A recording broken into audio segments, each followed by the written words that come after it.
Hello प्यारे बच्चों, आज हम पढ़ने वाले हैं क्लास 8 का चैप्टर नंबर 1 जिसका नाम है रेशनल नंबर। तो चलिए इसे शुरू करते हैं। तो हम स्टार्ट करेंगे इसकी डिफिनेशन से। और इस वीडियो लेक्चर में आज हम पढ़ने वाले हैं रेशनल नंबर की डिफिनेशंस, इसकी प्रॉपर्टीज और ये निकालेंगे कि कैसे अगर कोई दो रेशनल नंबर दिया गया है। मान लीजिए कोई रेशनल नंबर दिया गया है जैसे 2/3, या फिर और कोई रेशनल नंबर दे दिया गया आपको जैसे 5/8। तो इन दोनों के बीच में कितने रेशनल नंबर आएंगे और उन्हें कैसे निकाला जाता है, इसके बारे में आज हम पढ़ेंगे। तो चलिए इसे स्टार्ट करते हैं। तो हम स्टार्ट करते हैं इसकी डेफिनेशन से। तो रेशनल नंबर क्या होता है? रेशनल नंबर वो नंबर होता है जो p/q के फॉर्म में लिखा जा सके। किस फॉर्म में? p/q के फॉर्म में। Where q should not be equal to 0, यानी कि जो उसका डिनोमिनेटर है वो कभी भी 0 नहीं होना चाहिए। क्यों? क्योंकि अगर उसका डिनोमिनेटर 0 हो जाएगा तो वो अनडिफाइंड हो जाएगा। इसीलिए रेशनल नंबर उसी कहते हैं जो p/q के फॉर्म में लिखा जा सके और उसका q 0 नहीं होना चाहिए।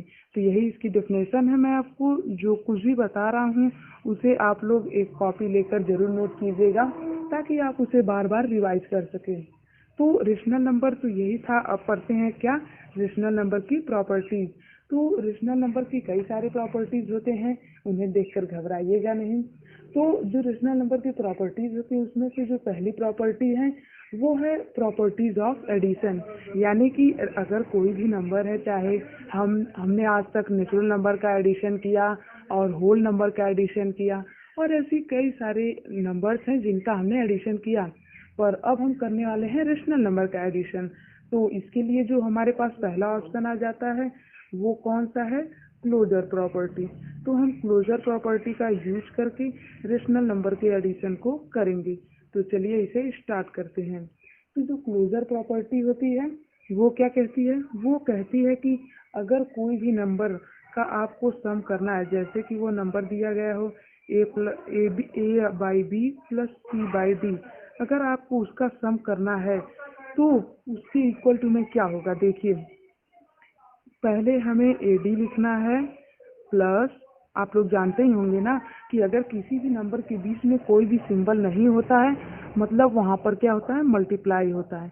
तो पहले लिखेंगे AD प्लस BC अपान में BD, यानी कि एक तरह से हम क्या कर रहे हैं, इसका इसमें मल्टीप्लाई, इसका इसमें मल्टीप्लाई, इसका इसमें मल्टीप्लाई। तो हम बेसिकली यही कर रहे हैं। तो हमें यही करना है। अगर हम इस तरह से करेंगे तो हम किसी भी रेशनल नंबर का एडिशन कर सकते हैं। तो मैं इसे इरेज कर देता हूँ और आपको एक एग्जांपल दिखाता हूँ। जैसे कि मान लीजिए मैं एग्जांपल के तौर पर लेता हूँ क्या, हाँ देखिए, 1/2 प्लस 1/3। तो अब बताइए मुझे क्या करना है? मैं क्या करूँगा, इसका इसमें मल्टीप्लाई करूँगा, जैसा कि आ चुका है यहाँ पे 6, और इसका इसमें मल्टीप्लाई करूँगा 2, प्लस इसका इसमें मल्टीप्लाई करूँगा यानी कि 3। ये क्या आ चुका है? 5/6। तो यही हमारा एडिशन है। कितनी आसानी से रेशनल नंबर का एडिशन हो गया। इसी तरह से आप कई सारे नंबरों का एडिशन या फिर सब्ट्रैक्शन कर सकते हैं। तो आइए अब हम बात करते हैं कम्यूटेटिव प्रॉपर्टी का। तो ये जो कम्यूटेटिव प्रॉपर्टी है इसमें क्या होता है, आइए इसकी बात करते हैं। तो चलिए पहले मैं इसे इरेज कर लेता हूँ। हाँ, तो इसे स्टार्ट करते हैं। तो हमारा जो बी वाला पॉइंट है वो है कम्यूटेटिव प्रॉपर्टी। तो चलिए इसे स्टार्ट करते हैं। कम्यूटेटिव प्रॉपर्टी, तो चलिए इसे स्टार्ट करते हैं। ये जो प्रॉपर्टी होती है इसमें कोई भी मान लीजिए नंबर है, जैसे कि मैं ले लेता हूँ a/b plus c/d is equal to, यही तो इसकी खासियत है। क्लोजर प्रॉपर्टी में इज इक्वल टू नहीं आता है, जबकि इसमें इज इक्वल टू आ जाता है। क्लोजर प्रॉपर्टी में डायरेक्ट उसके इक्वल में क्या आ जाता है? क्लोजर प्रॉपर्टी में डायरेक्ट उसके इक्वल आ जाता था AD प्लस BC अपान जो था ना नीचे वाला, वो वाला आ जाता था यानी BD। लेकिन इसमें ऐसा कुछ नहीं आता है, यही इसकी खास बात है। तो इसमें आ जाता है अपान में A/B।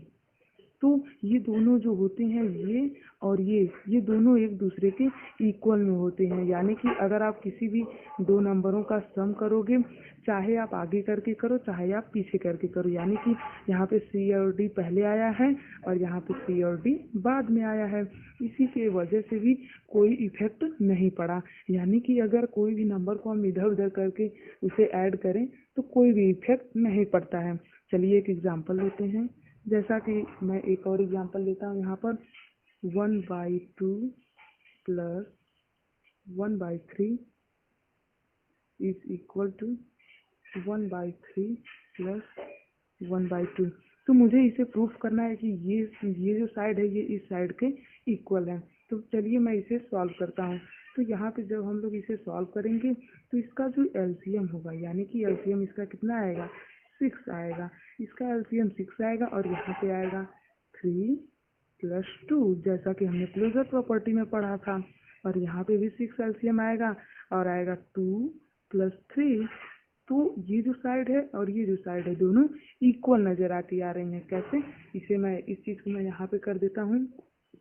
तो यहाँ पे आ गया है 5/6 इज इक्वल टू 5/6। तो इस तरह से हमारा जो ये क्वेश्चन था ये प्रूफ हो चुका है।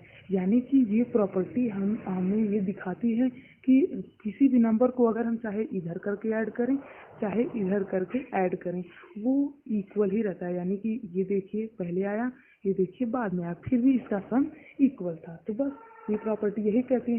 इसके बाद जो एसोसिएटिव प्रॉपर्टी आती है उसमें से 3 नंबर का ऐड कर देते हैं।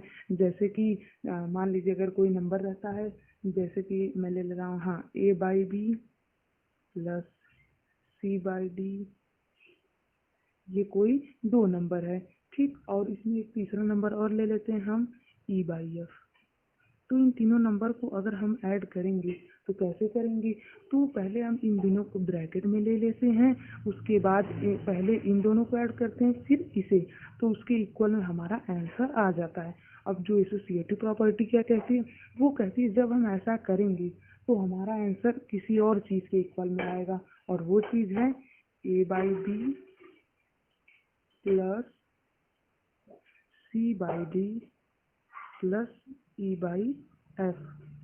तो देखिए यहाँ पे हमें कॉमन क्या दिखा, यानी कि अगर कोई भी एक नंबर को हम बाहर कर सकते हैं और बीच में 2 नंबर को ऐड कर सकते हैं, चाहे वो नंबर कोई भी हो सकता है।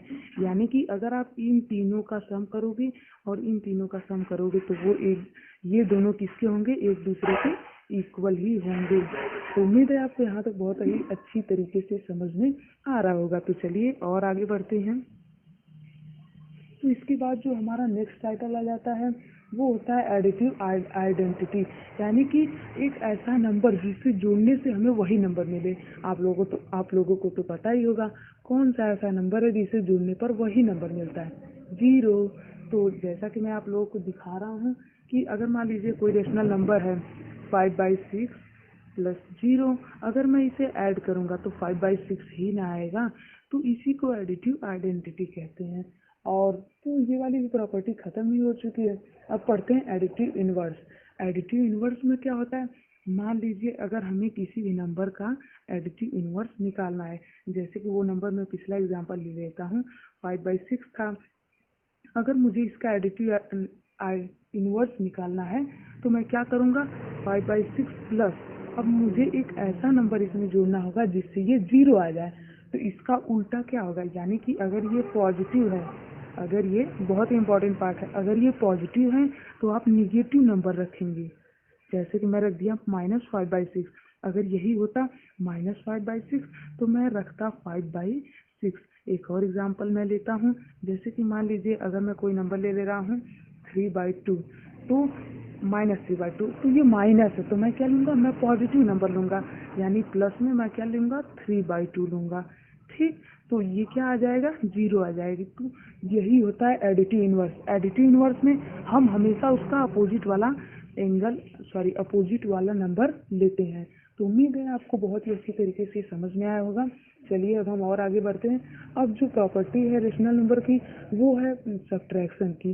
तो रेशनल नंबर का जो सब्ट्रैक्शन होता है वो बिल्कुल ही उसी की तरह सेम होता है, यानी कि इसमें भी एक क्लोजर प्रॉपर्टी होती है और इसमें भी एक एसोसिएटिव प्रॉपर्टी होती है, इसमें भी एक कम्यूटेटिव प्रॉपर्टी होती है। तो चलिए हम इसे आगे पढ़ते हैं।